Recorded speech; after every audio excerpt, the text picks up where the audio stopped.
Hello everyone, happy January. In this video, I'm gonna be going over my finances from the month of December.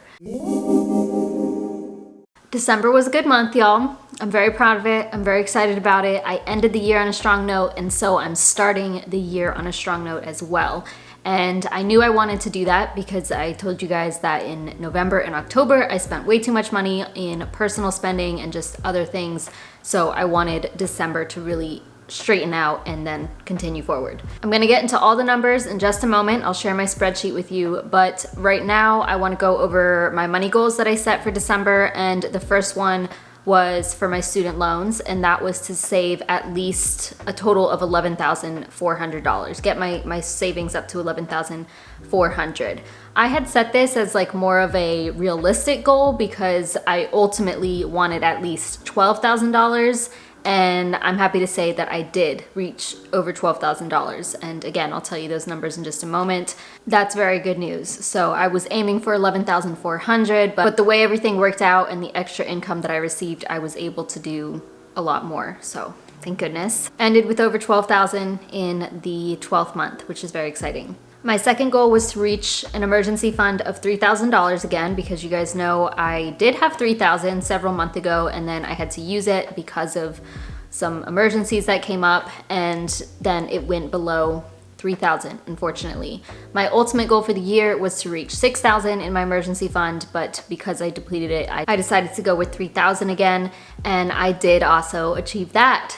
At the start of December, I was around $2,500, so I knew I had to put in at least $500 to get me to the $3,000 mark, and so I did transfer $500 over, and that allowed me to reach the $3,000 mark, obviously, which is great. So now I'm starting the year with $3,000 and can continue to save for that. My next goal was to earn at least $1,500 in online income, and I did achieve that as well. So I hit all my goals this month. It's very exciting. I made over $1,700 actually, and I told you guys that I wanted to really focus on financial coaching and get 2 new clients, and I did. So I did get 2 clients in December, and I'm still open to more clients. So if you're interested, the link will be down below. But that really helped out with my side hustle income. I will be making a full video, of course, on where my money comes from in regards to my side hustles and my extra income. But from online income alone, I made over $1,700, which is amazing and just surreal at this point, and it obviously helps me out so much, so I'm very grateful for that. So for the first time in quite some time, I did achieve all of my financial goals that I set for the month, and it feels really good. I'm glad I finished the year on that note because it just sets me up for a better year going forward. And now I'm going to go ahead and share with you all of my numbers, my spending, my net worth, and all of my savings values. Here we are on my spreadsheet, and I'm going to start with my income here at the top. My work income has been the same every month, so that's $5,134.44 pre-tax. And then business income, as I said, over $1,700, specifically $1,752.44. If you're interested in where that money came from, stay tuned for my online and extra income video. I will break it all down. But these numbers off to the right are calculating my taxes that I need to pay for both of these here because I do pay quarterly estimated taxes. Other income, $393.55. I made a decent amount. Actually, this honestly isn't even everything. I decided not to include the gift cards that I received for Christmas, but I think I got $100 worth of gift cards for Christmas, so I could add that. But excluding those, I got this $393.55. So my total income, $7,280.43, which is a good number to work with. And then I did pull from my sinking funds. I pulled $335, and I will show you where this came from in just a moment. So that comes down to $7,615.43 of cash to work with for the month of December. We can go ahead and take a look at my spending, and we'll run through these first numbers quite quickly. So for my taxes, I budgeted $12,000, but because I did make a little bit more than usual, I decided to transfer over $1,300.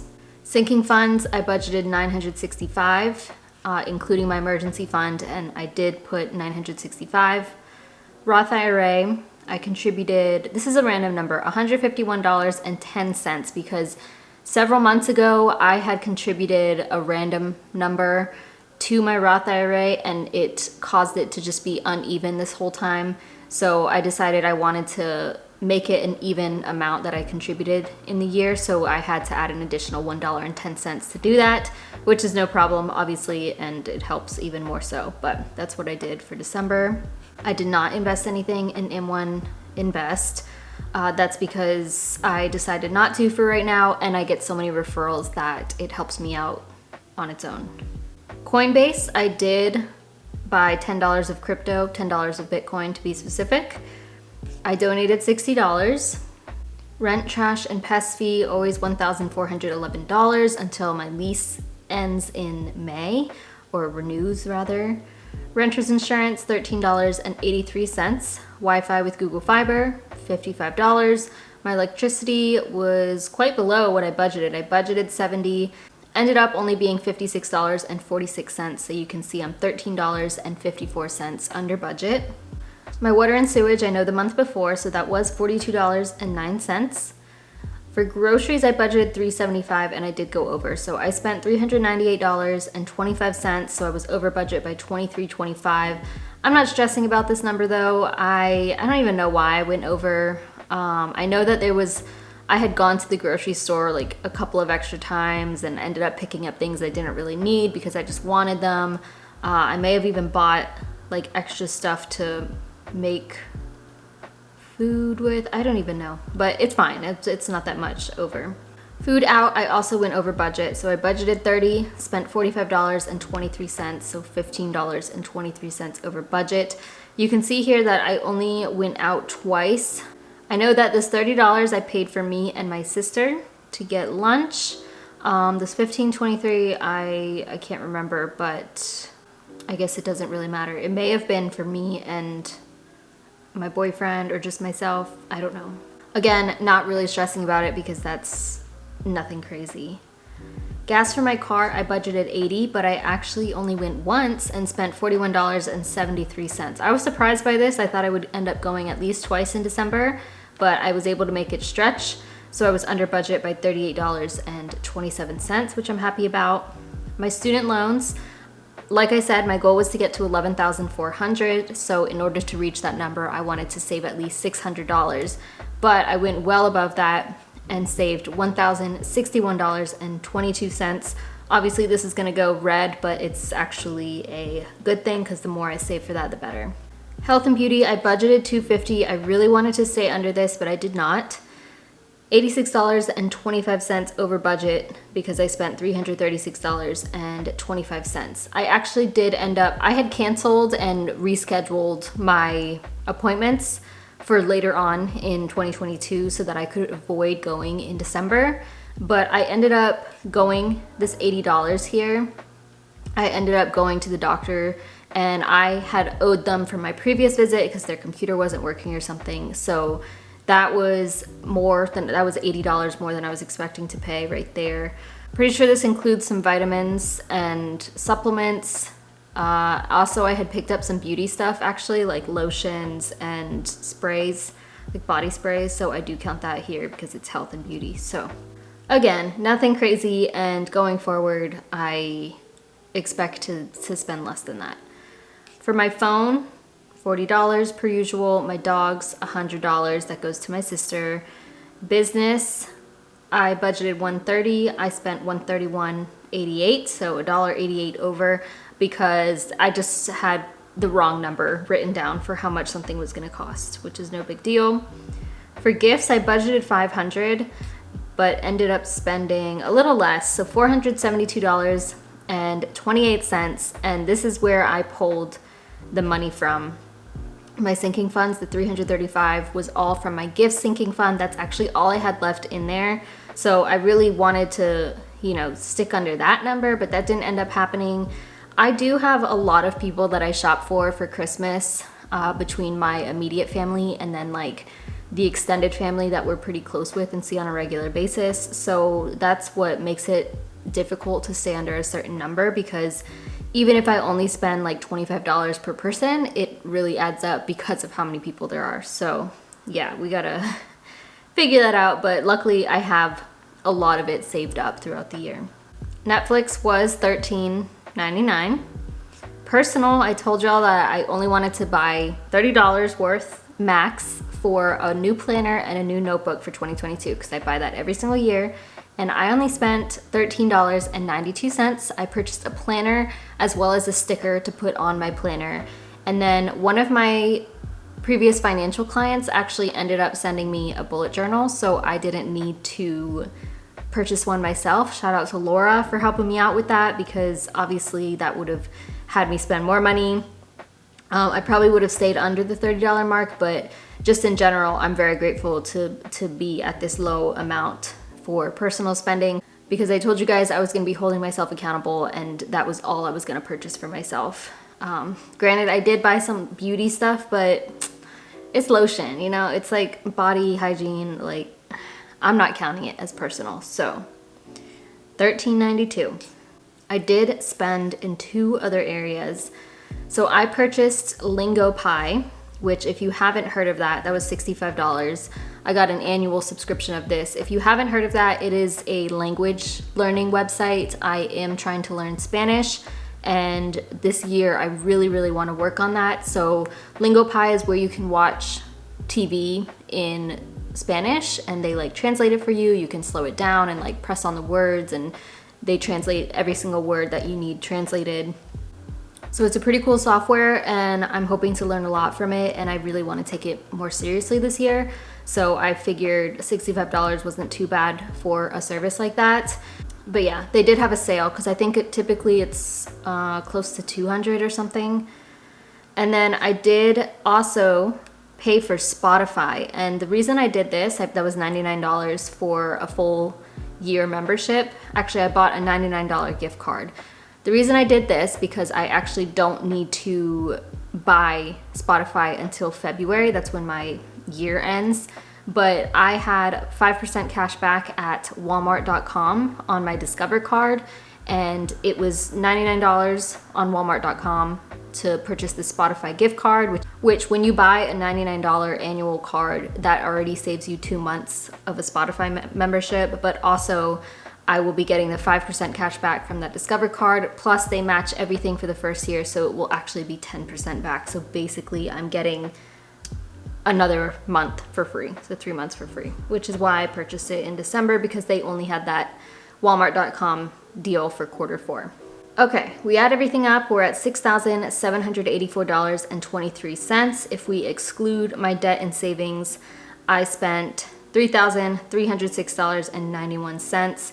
You know what? I feel like this might be wrong these days, because I've added in some things. I'll have to go back and look, because I think this number is probably should be lower than what it is, but it doesn't really matter. So now we can go ahead and go to the exciting part, which is my savings, investments, and my net worth. By the way, if you're interested in this spreadsheet, it will be linked down below. You can get it for free. We're gonna start in this teal section, and this is everything that I have saved in these accounts. So my taxes, $4,956.66. This money isn't really mine. I have to pay taxes this month actually for Q4 of 2021. So it's really gonna cause my savings to dip going forward, but every single quarter this like grows, you know, because I have to keep adding to it. But it is quite high just because I've been saving for 4 months. Emergency fund, I did put $500 to it, so now it's at $3,006.03. My gifts, I did deplete that, so that's down to 78 cents. It will go back up. I contribute to that monthly. My travel sinking fund is sitting at $284.63. Car and car maintenance is at $1,157.36. Car insurance, $360.57. Medical and dental, I'll be adding to this soon, I'm adding to that January and on, but it was at $1. My sinking fund for Project Zero to Profit is still at $14.02 because I haven't sold anything. I really need to do something about that because it's kind of bumming me out that I like started that video series and I haven't been able to continue it because I made the mistake of trying to resell clothes or flip clothes, and I'll need to go back to the thrift shop because I do still have money to spend from that and buy like furniture or something more solid. Okay, MacBook, so this is saving to purchase a new computer, $802.30. Also phone sinking fund, so this is saving to purchase a new phone, $522.72. And then M1 spend, which is what I use to save for my student loans, ended at $12,079.56, which includes the interest that I received from M1 spend. As you can see, this is a very large number for me to have saved up, $23,185.63. I can't believe I have that amount in cash. Like, I have never, and obviously you can, if we look at everything, this is the highest amount. I started the year with less than $6,000 because this is what I ended January with last year. And yeah, it's just crazy. It's pretty cool to see it go up so consistently. I mean, it did go down a few times, but like just to see it going up and up and up is very nice. Next are my investments. So my Roth IRA, I only contributed that $151, but it went up, it went up quite a bit, $9,060.63. M1 Invest, this all came from referrals and a dividend and just natural growth in the market. So that was $4,952.34. You can see the difference. That's crazy. Thank you to everybody who uses my link. They still have their promo. If you sign up, contribute $100, you get $50, I get $50. It will be linked down below. Coinbase went up to $120.89. I invested my $10, plus I got a couple of referrals. Also, thank you for using my link. I had to add Webull because I showed you guys in my last couple of Transfer Tuesdays that I got tons of referrals and ended up getting some stocks through that. I'm probably gonna end up selling these stocks maybe in January or February. I'm not really sure yet. Or maybe I'll let them sit, but I'm really leaning towards just selling them and then putting it toward my student loans. I'll pay the taxes, that's fine. So that was $528.19 on the final month of December. This has grown since then. All of these have grown since then, but that's just how it is.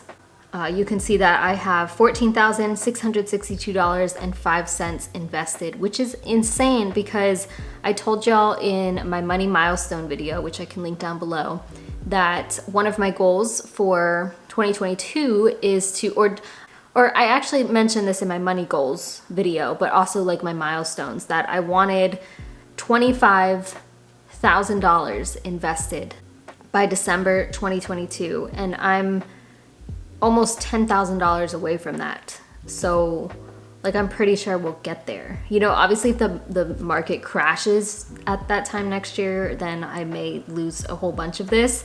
But with the way things are going, I may reach that much sooner. So it's really exciting.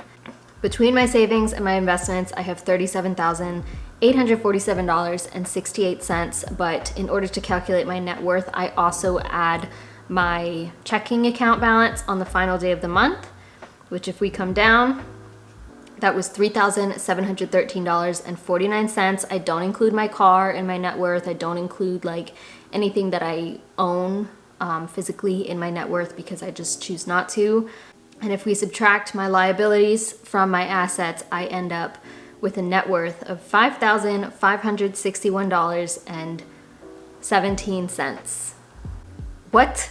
Like, I went up $5,000, more than $5,000 in a month. I hope for January I can beat that, but I'm really not sure. I know that for one of my milestones, I did write down that I want to reach a net worth of $10,000 by March of 2022. I think I'll be able to do that, but honestly, next month there may be a dip here, which is fine because of those taxes, the savings that I have for the taxes. I do have to pay that, and then I'll have a little bit saved up, but I'm not sure. It may go down a little bit. I do want to show my little graph here. So you can see I had just reached over a $0 net worth last month, or November, and now we're way up here. So in 2022, I'm expecting this to continue to go up. The final thing is my Vantage score, my credit score. It did go up 1 point. I go based off of my Vantage score because I like to track it through Credit Karma, and that's what they share. So this was 789. That's pretty good. That's a lot higher than it has been in the past. I actually got an email from Credit Karma saying that I think I've been with Credit Karma for 4 years, and they were like telling me how much my score has increased. And when I first signed up for Credit Karma, my credit score was, I think, like 593. Because I have a video about like the worst financial mistake I made. I had co-signed on a car with somebody, they were missing the payments. So it destroyed my credit and went in the 500s really quickly. So I started with that, and I've come quite some way since then. But yeah, I told y'all December was pretty exciting. That is everything. I'm very happy with my net worth. I'm very happy with my savings and where everything is currently going. I'm very much looking forward to the near future, this year, everything with my finances. So we'll just have to see what happens, but I hope you all enjoyed this video. Feel free to comment down below how you did in December. What is your net worth? How did you end the year? Anything that you want to share about your finances. Again, thank you so much for watching. Please give this video a thumbs up, subscribe if you haven't already, and I'll see you in my next video.